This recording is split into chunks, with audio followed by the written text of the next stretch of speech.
عاشورہ کے روزے رکھنے آپ صلی اللہ علیہ وآلہ وسلم سے وہ ثابت ہے. اسی طرح یہ عرفہ کا روزہ رکھنا، جو باتیں ثابت ہیں انشاءاللہ اس کو ہم بڑے شوق کے ساتھ، ذوق کے ساتھ، اپنی ذمہ داری سمجھتے ہوئے اس چیز کو آپ کے سامنے بیان بھی کریں گے. لیکن جو چیز ثابت نہیں ہے میرے عزیز بھائیوں اور دوستوں، ان چیزوں کو خود سمجھ کر اس پہ عمل کرنا الٹا میرے بھائی گناہ کا سبب بنتا ہے. اس لیے ان چیزوں سے پرہیز کرنا ہے. اعوذ باللہ السمیع العلیم من الشیطان الرجیم، بسم اللہ الرحمن الرحیم. وَاعْبُدْ رَبَّكَ حَتَّى يَأْتِيَكَ الْيَقِينُ. صدق اللہ العظیم. حمد و ثناء،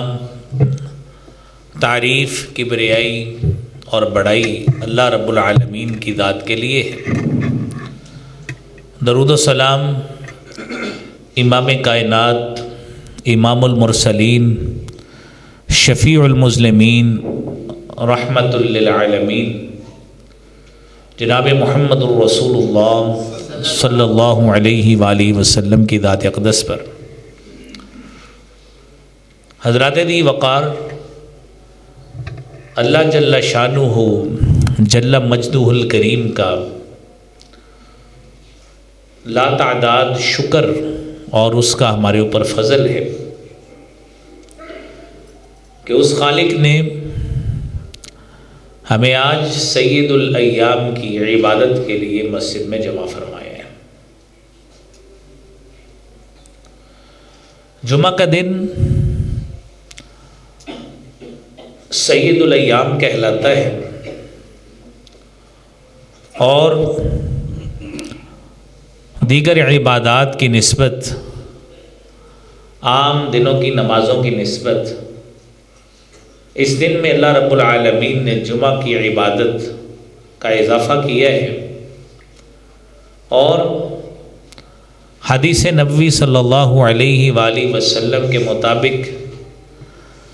جو نبی کریم صلی اللہ علیہ وآلہ وسلم نے فرمایا ہے، الصلوات الخمس، 5 نمازیں، والجمعۃ الی الجمعہ،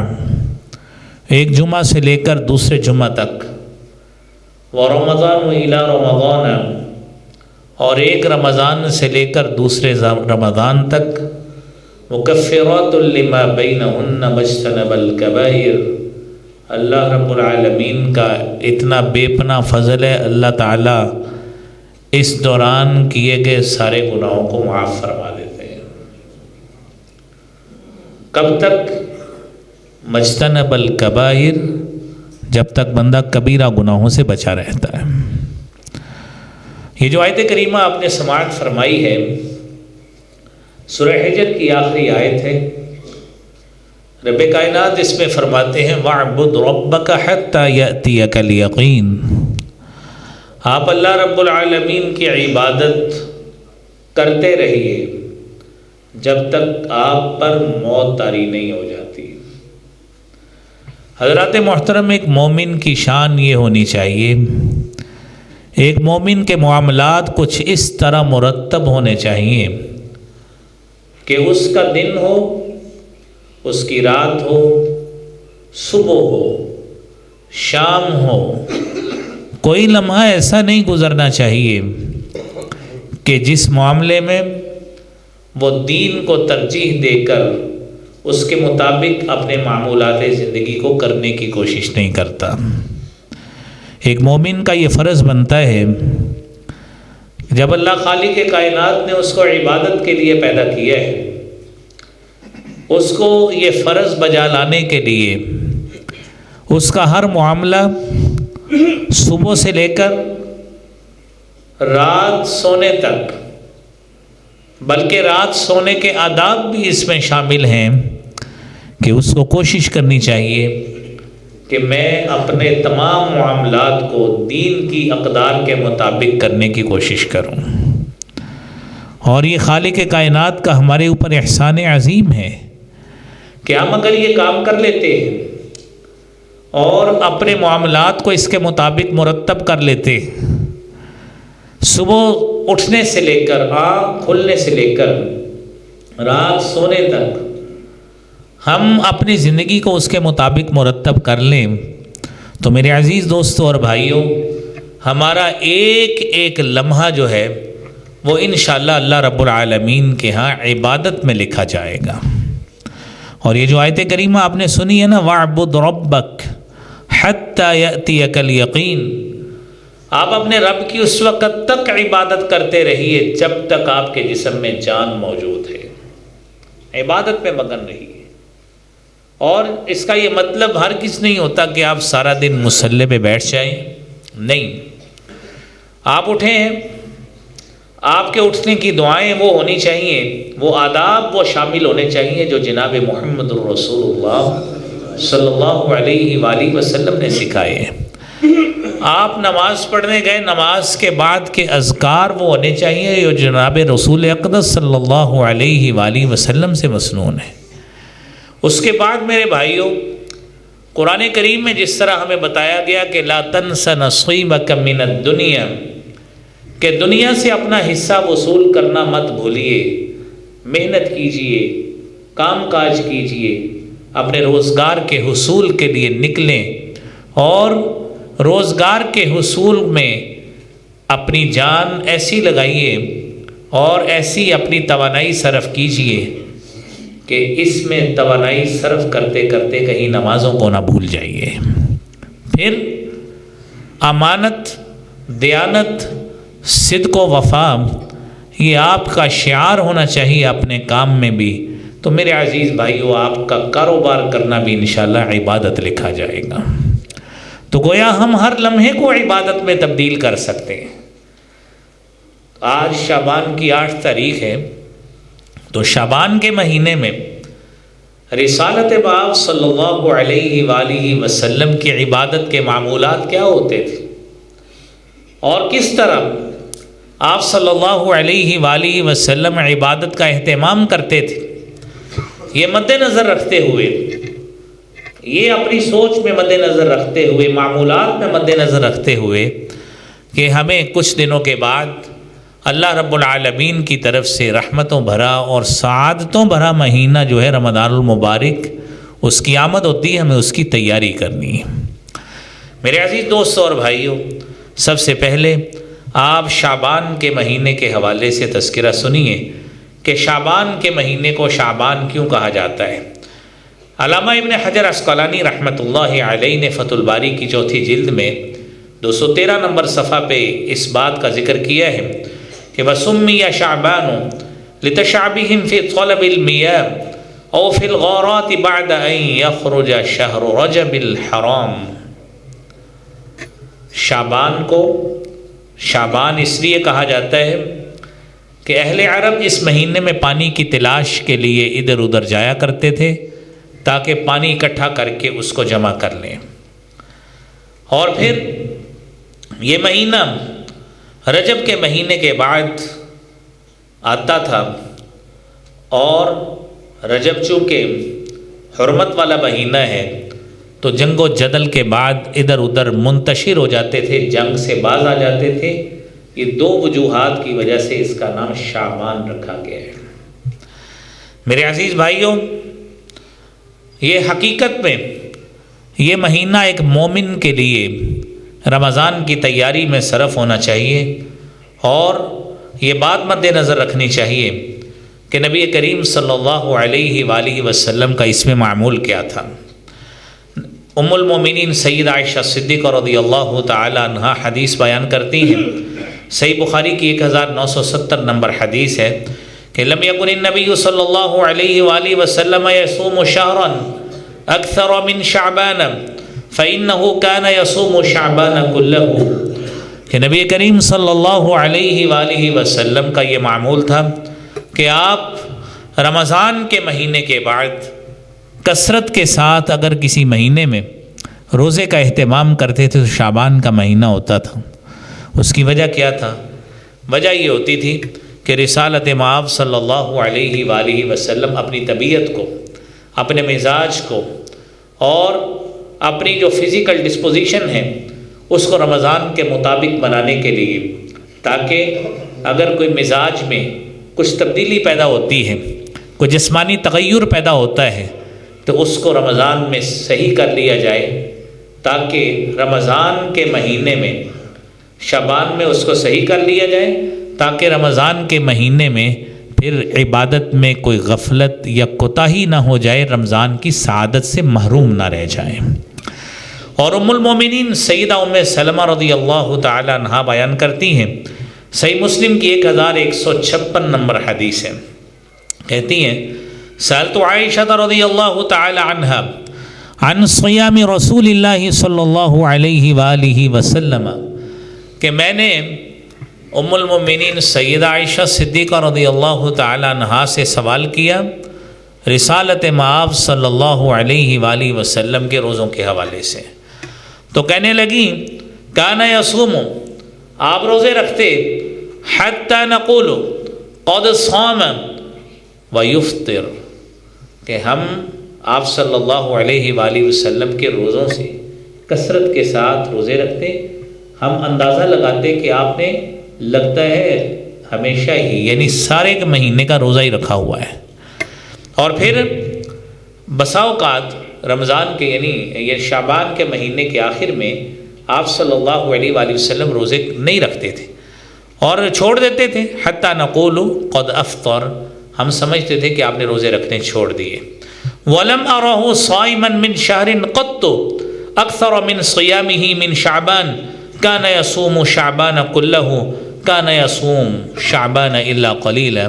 کہ نبی کریم صلی اللہ علیہ وآلہ وسلم رمضان کے مہینے کے بعد اگر کثرت کے ساتھ کسی مہینے میں روزے کا اہتمام کرتے تھے تو وہ یہ شعبان کا مہینہ ہوتا تھا۔ اور جامع ترمذی میں سیدہ ام سلمہ رضی اللہ تعالی عنہ حدیث بیان کرتی ہیں، جامع ترمذی کی حدیث ہے 736 نمبر، کہتی ہے ما رأیت النبی صلی اللہ علیہ وآلہ وسلم یصوم شہرین متتابعین الا شعبان و رمضان، کہ ہم نے اگر نبی کریم صلی اللہ علیہ وآلہ وسلم کو 2 مہینوں کے متواتر روزے رکھتے دیکھا ہے، ہمارے مشاہدے میں اگر آپ صلی اللہ علیہ وآلہ وسلم 2 مہینوں کے متواتر روزے رکھ رہے تو وہ رمضان کا مہینہ تھا اور شعبان کا مہینہ تھا۔ میرے عزیز بھائیوں، آپ نے مسئلہ بھی سمجھنا ہے، اس کی وجہ یہ ہے کہ آپ صلی اللہ علیہ وآلہ وسلم کثرت سے روزے رکھتے تھے، 1 سے لے کر 30 تک کے شعبان کے روزے نہیں رکھتے تھے، یہ بات ذہن میں رہے، کثرت سے روزے رکھتے تھے۔ آپ کی کثرت سے روزے رکھنے کی عادت کو آپ کی ازواج مطہرات یہ شمار کرتی تھی کہ آپ نے تقریباً ایسے ہی ہے جس طرح سارے رمضان کے روزے رکھ لیے، اتنی کثرت سے رکھتے۔ میرے عزیز بھائیوں، اب یہ مسئلہ سمجھنے کے بعد ہمیں یہ بھی سمجھنا چاہیے کہ نبی اکرم صلی اللہ علیہ وآلہ وسلم نے جامع ترمذی کی 738 نمبر حدیث میں فرمایا ہے اذا بقی نصف من شعبان فلا تصوموا، جب شعبان کا نصف باقی رہ جائے تو روزے نہیں رکھنے۔ اور آپ صلی اللہ علیہ وآلہ وسلم نے جب یہ بات فرمائی ہے تو اس میں وہ شخص جو پیر کا روزہ رکھتا ہے، جمعرات کا روزہ رکھتا ہے، اس کو اپنی عادت جاری رکھنی چاہیے، کیونکہ اللہ کے نبی صلی اللہ علیہ وسلم کی وہ عادت اس میں جاری رہتی تھی۔ ہاں، جس کے قضائی کے روزے رکھتے ہیں، پچھلے سال کے روزے رکھتے ہیں، خواتین کے روزے رہ جاتے ہیں، ان کو چاہیے کہ اس سے پہلے پورے کر لیں۔ میرے عزیز بھائیوں، ہمیں ذاتی طور پر ان دنوں میں اس بات کا دھیان رکھتے ہوئے یہ کام کرنا چاہیے کہ اپنے مزاج کو چیک کرنے کے لیے، اپنی جسمانی طبیعت کو چیک کرنے کے لیے ان دنوں میں کچھ نہ کچھ روزے رکھیں، تاکہ ہماری جسمانی کیفیت چیک ہو جائے کہ ہم پانی کتنی برداشت کر سکتے ہیں، بھوک کی کتنی برداشت کر سکتے ہیں، عادت بھی پڑ جائے گی، مزاج بھی اس طرف ہمارا کسی نہ کسی طرح اس کے مطابقت پیدا کرنے کی کوشش کرے گا کہ آگے رمضان کی تیاری آ رہی ہے۔ اور اس کے ساتھ ساتھ جو اہم بات ہے وہ سیدنا تمیم داری رضی اللہ تعالی عنہ کی حدیث کے مطابق کہ ہم نفلی روزے رکھیں گے نا تو ملے گا کیا؟ آپ صلی اللہ علیہ وآلہ وسلم کی حدیث ہے، نبی اکرم صلی اللہ علیہ وآلہ وسلم نے فرمایا ہے، آپ نے فرمایا کہ اول ما یحاسب به العبد یوم القیامہ الصلاۃ، قیامت کے روز سب سے پہلے جس چیز کا سوال ہوگا وہ نماز ہوگی۔ فإن كانت له تامہ، اگر یہ چیز پوری ہوئی تو اللہ کی طرف سے کامل ہونے کا سرٹیفکیٹ جس طرح ملتا ہے نا وہ مل جائے گا کہ نماز کا کھاتا اس کا پورا ہے۔ اگر نماز میں نقص ہوا، کبھی وضو میں نقص رہ گیا، کبھی نماز پڑھتے پڑھتے دھیان توجہ کسی اور طرف چلی گئی، تو اگر یہ سلسلہ ہوا تو یقول رب تعالی لملائکتہ، اللہ تعالیٰ اپنے فرشتوں سے کہیں گے انظروا لعبدی، میرے اس بندے کا نامہ اعمال چیک کرو، هل تجدون له من تطوع، کیا اس کی کوئی نفلی عبادت موجود ہے؟ یہ جو ہم نے نفل پڑھے ہوتے ہیں، سنتیں پڑھی ہوتی ہیں، تو اللہ رب العالمین کی طرف سے یہ نوافل، یہ سنتیں ہماری فرضی عبادت کی کمی کو پورا کر دیں گی۔ اسی طرح روزہ ہے کہ روزے کے جو آداب ہیں اس کے باوجود ہم سے وہ ملحوظ رکھے نہیں جاتے، کوتاہی ہو جاتی۔ انسان ہے، بسا اوقات کو جھوٹ بول دیا، کسی کو گالی دے دی، نماز میں غفلت کر لی، روزے کے آداب کو ملحوظ نہ رکھا، تو یہ نفلی روزے رکھیں، یہ نفلی روزے رکھیں تاکہ کل کلا اس حدیث کے مطابق جو حضرت تمیم داری رضی اللہ تعالیٰ عنہ کی، اس میں نبی کریم صلی اللہ علیہ وآلہ وسلم فرماتے ہیں کہ اس کے بعد جب نماز کا سیکشن چیک ہوگا، ثم الزکاۃ، پھر زکوٰۃ کا چیک ہوگا، روزے کا چیک ہوگا۔ اسی طرح اللہ رب العالمین انسان کی ساری عبادات کو چیک کر کے جہاں جہاں پہ اس نے وہ نفلی عبادت کی ہوگی، اللہ رب العالمین اس کی نفلی عبادت سے فرض کی کمی کو پورا کر کے اس کے لیے جنت واجب کر دیں گے۔ اللہ کریم ہمیں یہ سعادت لینے کی توفیق عطا فرمائے۔ اور صحیح بخاری کی ہے ویسے ہی حدیث ہے، آپ کو یہ فضیلت سن کے آپ کا دل جو ہے اس حوالے سے مزید اٹریکٹیو بنے گا، آپ کے دل میں مزید شوق پیدا ہوگا یہ روزہ رکھنے کا اور یہ عبادت میں اپنے آپ کو شامل کرنے کا۔ میرے محبوب پیغمبر جناب محمد الرسول اللہ صلی اللہ علیہ وآلہ وسلم نے فرمایا ہے، من صام یوما فی سبیل اللہ، جو شخص اللہ کے لیے، اللہ کے راستے میں ایک روزہ رکھتا ہے، ایک روزہ اللہ کی رضا کے لیے، اللہ کی خوشنودی کے لیے آپ نے روزہ رکھا ہے، میرے محبوب پیغمبر جناب محمد الرسول اللہ صلی اللہ علیہ وسلم فرماتے ہیں بعد اللہ وجہہ عن النار 70 خریفا، اللہ کریم آپ کے اس ایک روزے کی وجہ سے، ایک روزے کی وجہ سے آپ کے چہرے کو 70 سال کی مسافت جہنم کی آگ سے دور کر دیں گے۔ میرے بھائیوں، اللہ کریم ہمیں یہ سعادت لینے کی توفیق عطا فرمائے۔ میرے عزیز بھائیوں، تیسرا کام یہ ہے کہ جو قضائی والے روزے ہیں، بسا اوقات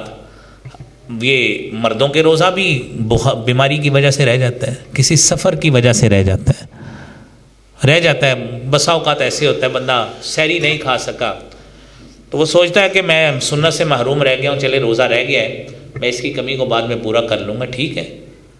تو کسی کا بھی روزہ رہ جائے، خواتین کے روزے رہ جاتے ہیں، تو وہ کیا کریں؟ ام المومنین سیدہ عائشہ صدیقہ رضی اللہ تعالیٰ عنہ بیان کرتی ہے کہ کان یکون علیہ صوم من رمضان، کہ میرے اوپر جو رمضان کے روزے واجب اور فرض ہوتے تھے، فما استطیع ان اقضی الا فی شعبان، اور میں بھی جو روزے پورے کیا کرتی تھی وہ شعبان کے مہینے میں پورے کیا کرتی تھی۔ یہ صحیح بخاری کی 1950 نمبر حدیث ہے۔ میرے عزیز بھائیوں، اس کے ساتھ ساتھ یہاں پہ آپ کو یہ بات مد نظر رکھنا چاہیے، یہ علم ہونا چاہیے آپ کو کہ آپ نے نصف شعبان کے روزے کے حوالے سے بھی یہ بات سنی ہوگی کہ نصف شعبان کا بھی روزہ ہوتا ہے، کیا ایسا ہوتا ہے یا نہیں ہوتا؟ اس بارے میں آپ کے سامنے کچھ احادیث پیش کرتا ہوں، کیونکہ آج 8 شعبان ہے، اگلی جمعرات کو 15 شعبان ہوگی، تو یہاں پہ یہ بات ذہن میں رکھیے، جو آپ نے ایک بات سنی ہے نا، وَاعْبُدْ رَبَّكَ حَتَّى يَأْتِيَكَ الْيَقِينُ، عبادت کرتے رہے جب تک موت نہیں آتی۔ انسان کا، مومن کا عمل یہ ہونا چاہیے، کرنا چاہیے، لیکن وہ عمل کرنا چاہیے جو سنت رسول صلی اللہ علیہ وآلہ وسلم سے ثابت ہے، جو آقا نامدار جناب حبیب کبریا جناب رسول اقدس صلی اللہ علیہ وسلم سے ثابت ہو، وہ کرنا چاہیے۔ کوئی شک نہیں ہے جو حدیث آپ نے روزے کی سنی ہے، وہ جہاں پہ بھی نفلی روزہ رکھیں گے اس کی فضیلت اسی طرح ہی موجود ہے، لیکن یہاں پہ یہ بات ذہن میں رکھیے گا، سنن ابن ماجہ کی ایک حدیث آپ سنیں گے، جب نصف شعبان 15 شعبان آئے گی نا تو شب برات کے حوالے سے اور اس حوالے سے آپ جو ہے نا یہ لوگوں سے میڈیا آپ کے موبائل پہ چھوٹے چھوٹے کلپ لوگ آپ کو بھیجیں گے، کوئی تحریر بھیج دے گا۔ میرے بھائیوں یہ بات ذہن میں رکھیے گا کہ ہم لوگوں نے اللہ رحم کرے کوئی لوگوں کو عبادت سے نہیں ہم روکتے، ہمیں کتنا گناہ ملے گا ہم آپ کو کسی عبادت سے روک دیں، اور اگر صحیح چیز نہ بتائیں اس کو مخفی رکھ لیں اس سے بڑا گناہ ہمیں ملے گا۔ تو یہاں پہ یہ بات ذہن میں رکھیے، سنن ابن ماجہ کی 1388 نمبر حدیث ہے جو قابل عمل نہیں ہے، ضعیف حدیث ہے، کمزور حدیث ہے۔ نبی کریم صلی اللہ علیہ وآلہ وسلم کی طرف نسبت ہے کہ اذا کانت لیلۃ النصف من شعبان، جب لیلۃ النصف ہوتی ہے شعبان کی، فقوموا لیلہا، آپ اس کی رات کا قیام کریں، وصوموا نہارہا، اور اس کی دن کا روزہ رکھیں۔ امام ابن ماجہ رحمۃ اللہ علیہ اس حدیث کو لا کر اس کے اوپر ضعف کا حکم لگایا کہ یہ حدیث قابل عمل نہیں ہے، ایک بات۔ پھر اس کے بعد دوسری بات اسی 15 شعبان کے حوالے سے آپ صلی اللہ علیہ وآلہ وسلم نے فرمایا ہے لا تختصوا لیلۃ الجمعۃ بقیام من اللیالی، آپ لوگ کبھی بھی جمعہ کی رات کو قیام کے لیے مختص نہ کریں کہ میں جمعہ کو ہی تہجد پڑھا کروں گا، اس کے علاوہ میرے پاس ٹائم نہیں ہوتا۔ فرمایا نہیں، ایسے نہیں کرنا۔ پھر فرمایا لا تخصوا یوم الجمعۃ بصوم من الصیام، نہ ہی جمعے کے دن کو خاص کرو روزہ رکھنے کے لیے کہ میں صرف جمعے کے دن کا روزہ رکھا کروں گا۔ اللہ کے نبی صلی اللہ علیہ وآلہ وسلم نے روک دیا ہے آپ خود دن خاص کرنے سے۔ اسی مناسبت سے ہم میرے عزیز بھائیوں ہم اس چیز سے روکتے ہیں کہ کوئی پیرنٹ ڈے نہیں ہوتا، جو ہمارے یہاں مختلف سیلیبریشنز ہوتی ہیں نا، یہ آج جو ہے جی پیرنٹ ڈے کے لیے مختلف، ہمارے لیے والدین کا احترام سارا سال ہے، ہماری شریعت نے یہی بتایا ہے۔ یہ جی محبت کا دن ہے، ہمارے لیے محبت کا دن سارے سال کے دن ہے، یہ کوئی مخصوص نہیں ہوتا۔ یہ جی فلاں دن روزہ رکھیں گے اتنا زیادہ ثواب ملے گا، اللہ کے نبی صلی اللہ علیہ وآلہ وسلم سے جو چیزیں ثابت ہیں وہی روزے رکھیں گے تو آپ کو ڈبل ثواب ملے گا، سنت پر الگ ثواب ملے گا۔ اس کے علاوہ کو خود دن گڑھ لیں گے تو گناہ ثواب کی بجائے الٹا اپنے پلے گناہ پڑ جائے گا۔ آپ صلی اللہ علیہ وآلہ وسلم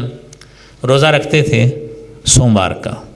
روزہ رکھتے تھے جمعرات کا، اچھی بات ہے، رکھیں گے، روزے کا الگ ثواب ملے گا، سنت پہ عمل کا الگ ثواب ملے گا۔ اور اسی طرح نبی کریم صلی اللہ علیہ وآلہ وسلم سے جو بات ثابت ہے، آپ ایام 20 کے روزے رکھتے ہیں، یعنی ایام 20 وہ مراد ہے جب چاند جوبن پہ طلوع ہوتا ہے، 13 تاریخ، 14 تاریخ، 15 تاریخ چاند کی تاریخ ہو، اس دن آپ صلی اللہ علیہ وآلہ وسلم کثرت سے روزہ رکھا کرتے تھے۔ ٹھیک ہے، ایام 20 کے روزے رکھیں۔ اب اس کے علاوہ اس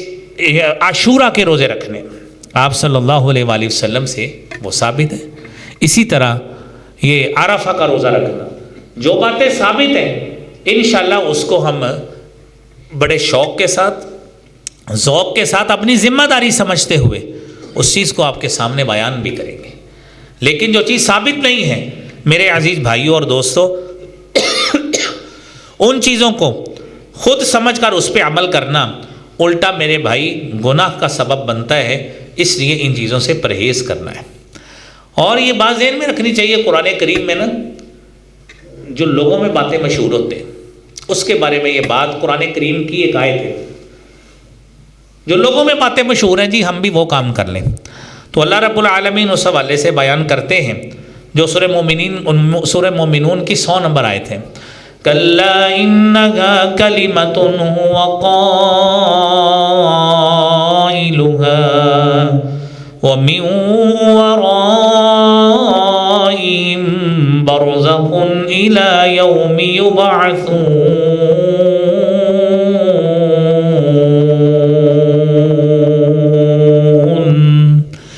یہ ایسی بات ہے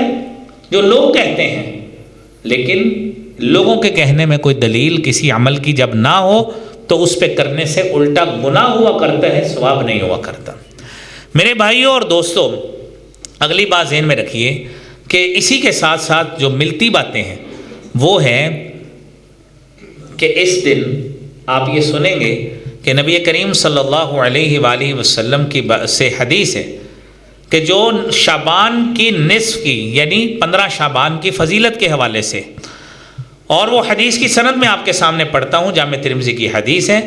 کہ حدثنا یزید بن ہارون قال اخبرنا الحجاج بن ارطاط عن یحیی بن ابی کثیر عن عروۃ عن عائشہ رضی اللہ تعالی عنہا قالت، ام المومنین سیدہ عائشہ صدیقہ رضی اللہ تعالی عنہا حدیث بیان کرتی ہیں کہ نبی کریم صلی اللہ علیہ وآلہ وسلم نے فرمایا، ان اللہ عز وجل، کہ اللہ رب العالمین ینزل لیلۃ النصف من شعبان، شعبان کے نصف کو اترتے ہیں، الی السماء الدنیا، آسمان دنیا پر، فیغفر لاکثر من شعر غنم کلب، اور عرب قبیلوں میں ایک قبیلہ مشہور تھا بنو کلب، جو بکریوں کے حوالے سے، بکریاں رکھنے کے اور ان کے میڈوز اور ان کے فلاک بنانے کے حوالے سے بڑا مشہور تھا، ان کے پاس کافی بکریاں ہوتی تھیں۔ تو حدیث میں بیان ہے فیغفر لاکثر من شعر غنم کلب، کہ اللہ رب العالمین آسمان دنیا پہ اترتے ہیں اور بنو کلب کی بکریوں سے زیادہ تعداد میں لوگوں کے گناہ معاف کرتے ہیں۔ اب یہ ساری باتیں آپ بھی سنیں گے، اور جب آپ کے کانوں میں یہ بات پڑے گی تو آپ کا دل کرے گا یار بڑی بات ہے، یہ تو رات جاگنی چاہیے۔ اب اس حدیث کو بیان کرنے کے بعد امام ترمذی رحمۃ اللہ علیہ خود بیان کرتے، جنہوں نے حدیث نقل کی ہے، فرماتے ہیں حدیث عائشہ لا نعرفه الا من هذا الوجه، یہ حدیث ہمیں سوائے اس سند کے اور کوئی سند ہمارے پاس اس کی موجود نہیں ہے۔ اور یہ بات ذہن میں رہے کہ یہ حدیث حجاج جو ہے، وسمعت محمدًا، میں نے اپنے استاد محمد بن اسماعیل امام بخاری رحمۃ اللہ علیہ کو یہ سنا، یضاعف هذا الحدیث، اور اس حدیث کو ضعیف قرار دیتے ہیں، ناقابل عمل ہے، اور کہتے ہیں وقال یحیی بن ابی کثیر، امام یحیی بن ابی کثیر نے اس حدیث میں لم یسمع من عروہ، انہوں نے عروہ سے سنا ہی نہیں ہے، یعنی ان سے سماعت ہی ثابت نہیں ہے، انہوں نے اس سے حدیث بیان ہی نہیں کی۔ اور حجاج نے اس حدیث کو یحییٰ بن ابی کثیر سے بیان نہیں کیا، انہوں نے سے حدیث کا سماع ہی ثابت نہیں ہے۔ میرے بھائیوں، جب ایک حدیث کا محدث اپنے استاد کے بارے میں یہ کہہ رہا ہے کہ اس سے یہ چیز سنی نہیں گئی، نسبت کی گئی ہے، کہ کوئی شخص کسی کی طرف نسبت کر کے کہہ دے فلاں نے فلاں کے بارے میں یہ بات کہی ہے، لیکن جب اس کے بارے میں کلاسیفائی کیا جائے تو پتہ لگے، تجزیہ کیا جائے تو پتہ لگے یہ تو اس نے بات کہی نہیں ہے، تو اس کے پھر حقیقت کے ساتھ کیا تعلق رہ جاتا ہے۔ تو میرے عزیز بھائیوں، اس حدیث کی حیثیت یہ ہے جو آپ کے سامنے بتائی، لہذا اللہ رب العالمین کی جو مغفرت اور رحمت ہے وہ حدیث صحیح بخاری کی موجود ہے کہ ینزل ربنا تبارک و تعالی الی السماء الدنیا حین یبقى ثلث اللیل الآخر، کہ اللہ رب العالمین آسمان دنیا پہ اترتے ہیں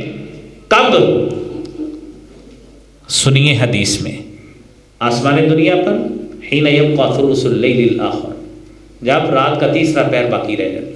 اور اللہ تعالیٰ کی طرف سے صدا لگائی جاتی ہے، ہل من مستغفر، کیا کوئی مغفرت طلب کرنے والا ہے؟ میں اس کی مغفرت کر دوں، گناہ معاف کر دوں۔ کیا مجھ سے کوئی معافی طلب کرنے والا ہے؟ میں اس کو معاف کر دوں۔ کیا کوئی رزق طلب کرنے والا ہے؟ میں اس کو دے دوں۔ میرے نبی صلی اللہ علیہ وآلہ وسلم نے فرمایا وَذَلِكَ فِي كُلِّ لَيْلَةٍ، اللہ رب العالمین کا یہ فضل ایک رات کے لیے نہیں ہے، یہ اللہ تعالیٰ ساری راتوں میں ہر رات جاری رکھتے ہیں، قیامت تک ایسے۔ اب رات کو اٹھیں، تہجد کے وقت اٹھیں، حین یبقى ثلث اللیل الآخر، اللہ رب العالمین کا یہ فضل، یہ رحمت، یہ آپ کی اللہ رب العالمین کی اسی طرح ہی برقرار رہے گی۔ اور میرے عزیز بھائیوں، یہ ایک حدیث ہوئی۔ اس کے بعد دوسری حدیث. اب اس میں آپ دیکھیں 15 شعبان کا تذکرہ ہے. آپ کو حدیث پڑھ کے سنائی کہ اس کی حدیث کی کوئی حیثیت صحت کے ساتھ ہے ہی نہیں. دوسری حدیث ہے جو صحیح مسلم کی حدیث، اور صحیح مسلم کی حدیث ہے 739 نمبر. آپ دیکھیں کہ یہ جو حدیث ہوگی نا، اس حدیث صحیح حدیث ہے، بالکل صحیح حدیث. ساری حدیث سنیے، آپ بھی سنیے، میں آپ کو سناتا ہوں. ام المومنین سیدہ عائشہ صدیقہ رضی اللہ تعالی عنہا کے حوالے سے کہ آپ فرماتی ہیں کہ ایک دن میں نے اللہ کے رسول صلی اللہ علیہ وآلہ وسلم کو نا گم پایا، اپنے بستر سے اپنے آپ کو موجود نہیں پایا. آپ صلی اللہ علیہ وآلہ وسلم نے اس کا اہتمام پہلے سے کیا تھا کہ آپ نے اپنے جوتے اپنے پاؤں والی سائڈ، ادھر سرانے والی سائڈ پہ رکھے. تو آپ صلی اللہ علیہ وآلہ وسلم رات کے ایک پہر میں اٹھے. آپ نے محسوس کیا کہ شاید عائشہ سو گئی. آپ صلی اللہ علیہ وآلہ وسلم نے، آپ اٹھے اور آپ آرام سے خاموشی سے دروازہ کھولا، نکلے، دروازہ بند کر کے چلے گئے. ام المومنین سیدہ عائشہ صدیقہ رضی اللہ تعالی عنہا کو محسوس ہوا کہ آپ صلی اللہ علیہ وآلہ وسلم گھر سے چلے گئے. تو آپ صلی اللہ علیہ وآلہ وسلم نے گئے، بقیع کے قبرستان میں پہنچے اور جا کے وہاں پہ دعا کی، السلام علی اہل الدیار من المؤمنین وَإِنَّا إِنْ شَاءَ اللَّهُ بِكُمْ لَلَاحِقُونَ وَيَرْحَمُ اللَّهُ الْمُسْتَقْدِمِينَ وَالْمُسْتَأْخِرِينَ مِنَ الْمُؤْمِنَاتِ وَإِنَّا إِنْ شَاءَ اللَّهُ بِكُمْ لَلَاحِقُونَ دعا کی. تو آپ صلی اللہ علیہ وآلہ وسلم کے پیچھے حضرت عائشہ بھی تھی. جب آپ صلی اللہ علیہ وسلم نے، آپ نے یہ 3 مرتبہ یہ دعائیں کی وہاں پہ ہاتھ اٹھا کے جنت البقیع میں. آپ صلی اللہ علیہ وسلم واپس مڑے. ام المومنین چونکہ پیچھے تھی تو انہوں نے دیکھا آپ صلی اللہ علیہ وسلم مڑے. آپ فوری مڑ کر آپ نے سوچا کہ میں آپ صلی اللہ علیہ وآلہ وسلم سے پہلے بستر پہ پہنچ جاؤں. یہ توجہ سے یہ حدیث سنیے. آپ صلی اللہ علیہ وآلہ وسلم سے پہلے پہنچے تو آپ صلی اللہ علیہ وآلہ وسلم کے حوالے سے ام المومنین بیان کرتی ہیں کہ آپ چلے، میں بھی چلی. فاسرعت، مجھے محسوس ہوا آپ تھوڑے سے تیز چلنے لگے ہیں، میں بھی تیز چلنا شروع ہو گئی. فہرولت، آپ نے تھوڑا سا مزید تیز قدم اٹھائے، میں نے بھی تیز اٹھائے، حتیٰ کہ میرا سانس پھولا ہوا تھا. میں آپ صلی اللہ علیہ وآلہ وسلم سے پہلے بستر پر پہنچنے میں کامیاب ہو گئی. اب آپ بھی پیچھے. آپ نے پوچھا عائشہ کیا مسئلہ ہے، کہاں سے آئی ہو،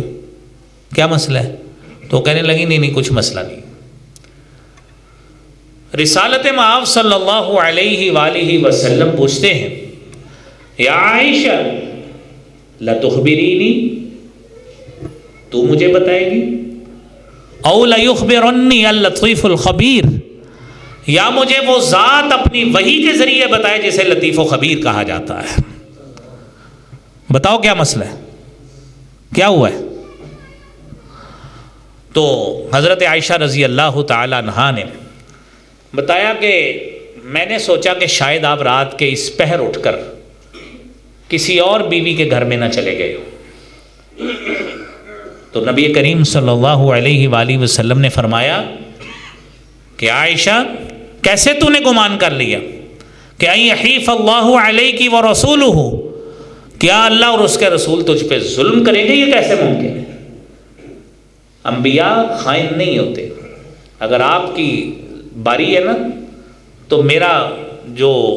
منصب ہے وہ اس بات کا تقاضا کرتا ہے کہ میں آپ کے گھر میں ہی رہوں اور آپ کے ساتھ ہی میں رات گزاروں آپ کے گھر میں ہی. تو آپ صلی اللہ علیہ وآلہ وسلم نے وہاں پہ فرمایا ان جبریل آتانی حین رأیتی، جب آپ نے مجھے دیکھا ہے نا، اپنی بیوی کو کہہ رہے حضرت جبرائیل میرے پاس آئے تھے. فنادانی فاخفاہ منکی، انہوں نے مجھے بلایا، میں نے آپ سے مخفی رکھا، آپ کو نہیں بتایا میں نے. اور انہوں نے مجھے جب بلایا، آپ نے چونکہ اضافی کپڑے اتارے تھے تو میں حضرت جبرائیل اندر نہیں آئے، حیا کا تقاضا رکھتے ہوئے انہوں نے دروازہ کھٹکھٹایا، مجھے جو حکم دیا میں اس کے مطابق وہ کیا جو اللہ رب العالمین نے مجھے حکم دیا. یہ ساری حدیث میں 15 شعبان کا تذکرہ نہیں ہے. میں نے ساری حدیث آپ کے سامنے پڑھ دی، اس میں 15 شعبان کا تذکرہ نہیں ہے. لہذا 15 شعبان کے روز قبرستان میں جانا یا 15 شعبان کے روز رات کو جاگنا اور 100 رکھتے یا 50 رکھتے نماز پڑھنا یا 15 کے تاریخ کا روزہ رکھنا شریعت مطہرہ میں ایک دلیل سے بھی صحیح کے ساتھ ثابت ہی نہیں ہے، ایک دلیل سے بھی ثابت نہیں ہے۔ یہاں پہ ایک اور بات میں آپ کو بتاؤں، آپ لفظ سنتے شب برات، شب ہے فارسی زبان کا لفظ، ہمارا دین اترا ہے عربی زبان میں، آپ اس کے ساتھ میچ کر کے دکھائیں کہ یہ کہاں سے یہ لفظ ڈھونڈ کر آپ نے اس دین کے اندر شامل کیا ہے کہ جس کو شب برات کہہ کر آپ لوگوں کو رات جگواتے ہیں کہ رات جاگے 15 شعبان کی، یہ کیسے ممکن ہے؟ قرآن کریم میں اللہ رب العالمین نے جو بات فرمائی ہے نا، آپ سورہ دخان سنیں، آپ کو میں 2 جگہ سناتا ہوں پھر ہماری گفتگو ختم ہو جائے گی۔ پہلی ہے سورۃ القدر، آپ نے یہ بات سنی ہے قرآن کریم کس مہینے نازل ہوا ہے؟ رمضان المبارک۔ اللہ رب العالمین اس حوالے سے فرماتے ہیں اِنَّا أَنزَلْنَاهُ فِي لَيْلَةِ الْقَدْرِ وَمَا أَدْرَاكَ مَا لَيْلَةُ الْقَدْرِ لَيْلَةُ الْقَدْرِ خَيْرٌ مِّنْ أَلْفِ شَهْرٍ تَنَزَّلُ الْمَلَائِكَةُ وَالرُّوحُ فِيهَا بِإِذْنِ رَبِّهِم مِّن كُلِّ أَمْرٍ سلام ہی حتی مطلع الفجر۔ اللہ فرماتے ہیں ہم نے اس کو لیلۃ القدر میں نازل کیا ہے۔ لیلۃ القدر خیر من الف شہر، 1000 مہینے سے بہتر ہے۔ اب قرآن کا ترجمہ آپ کے سامنے، تنزل الملائکہ، اس رات فرشتے اترتے ہیں، حضرت جبرائیل اترتے ہیں، من کل امر، اللہ کا ہر حکم لے کر، اللہ کا ہر حکم لے کر۔ قرآن بھی اس رات نازل ہوا، فرشتے بھی اترتے ہیں، اللہ کا حکم اس رات تقسیم ہوتا ہے۔ ہمارے مولوی حضرات 15 شعبان کو ساری قوم کو جگوا دیتے ہیں کہ جب وہ اس رات آپ کی تقسیم ہو رہی ہے۔ قرآن کا دوسرا مقام سنیے، سورہ دخان ہے، 25واں سپارہ ہے، حامیم والکتاب المبین اِنَّا أَنزَلْنَاهُ فِي لَيْلَةٍ مُبَارَكَةٍ إِنَّا كُنَّا مُنذِرِينَ فِيهَا يُفْرَقُ كُلُّ أَمْرٍ حَكِيمٍ أَمْرًا مِّنْ عِندِنَا إِنَّا كُنَّا مُرْسِلِينَ۔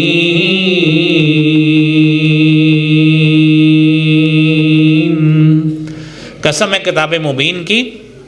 اِنَّا أَنزَلْنَاهُ فِي لَيْلَةٍ مُبَارَكَةٍ، ہم نے اس قرآن کو لیلہ مبارکہ میں نازل کیا۔ قرآن کریم نے اس رات کو، جس کو لیلۃ القدر کہتے ہیں، اس کو لیلۃ القدر سورۃ القدر میں کہا ہے، اسی رات کو لیلہ مبارکہ سورہ دخان میں کہا ہے۔ اب میرے بھائیوں، برات عربی زبان کا لفظ ہے، شب فارسی زبان کا لفظ ہے، یہ کس حکیم نے دونوں تراکیب کو جوڑ کر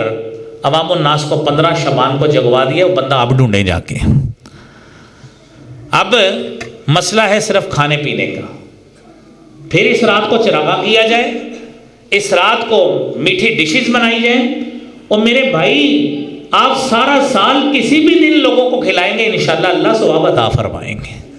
دن کو کھلائیں، رات کو کھلائیں، جس کو مرضی کھلائیں، آپ عمراء کو کھلائیں، غرباء کو کھلائیں، مساکین کو کھلائیں، رشتہ داروں کو کھلائیں، شریعت ہر جگہ پہ انشاءاللہ آپ کو ثواب عطا فرمائے گی۔ لیکن